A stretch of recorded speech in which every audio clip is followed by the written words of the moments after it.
Tension করে কার কি লাভ হয়েছে? রাতের ঘুমটা নষ্ট হয়েছে, এক লাভ। বিছানার মধ্যে ছটপট করা লাগছে, আরেক লাভ। ভালো কথা শুনলো, মেজাজ গরম হয়েছে, আরেক লাভ। অনেক সময় সে মেজাজটা, বিরক্তটা এমন পর্যায়ে পৌঁছে গিয়েছে, ছোট ছোট বাচ্চা দুষ্টামি করছে, আপন মনে খেলতেছে, তার উপর দিয়ে রাগটা উড়ে দিছে, আরেক লাভ। ভালোবাসার বন্ধন, প্রিয় মানুষের সাথে কথা বলতে গিয়ে মেজাজ গরম হয়ে 3-4টা কথা উল্টা ফুলটা শোনাই দিছে, আরেক লাভ।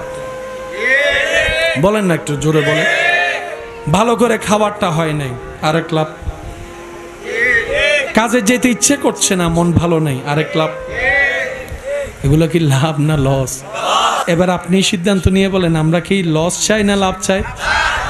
এগুলা করলে লসে যাব, ধৈর্য ধরলে লাভে যাব। এগুলা করলে লসে যাব, শুকরিয়া করলে লাভে যাব।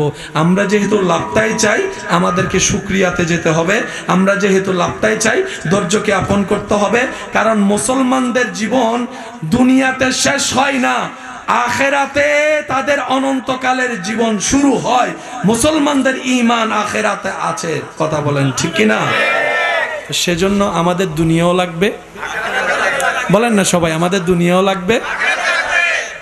আজকে থেকে আমরা কিছু বুঝি আর না বুঝি, মন মতো হোক আর না হোক, ভালো লাগার হোক না হোক, আলহামদুলিল্লাহ শব্দটা যেন মুখে রাখতে পারি।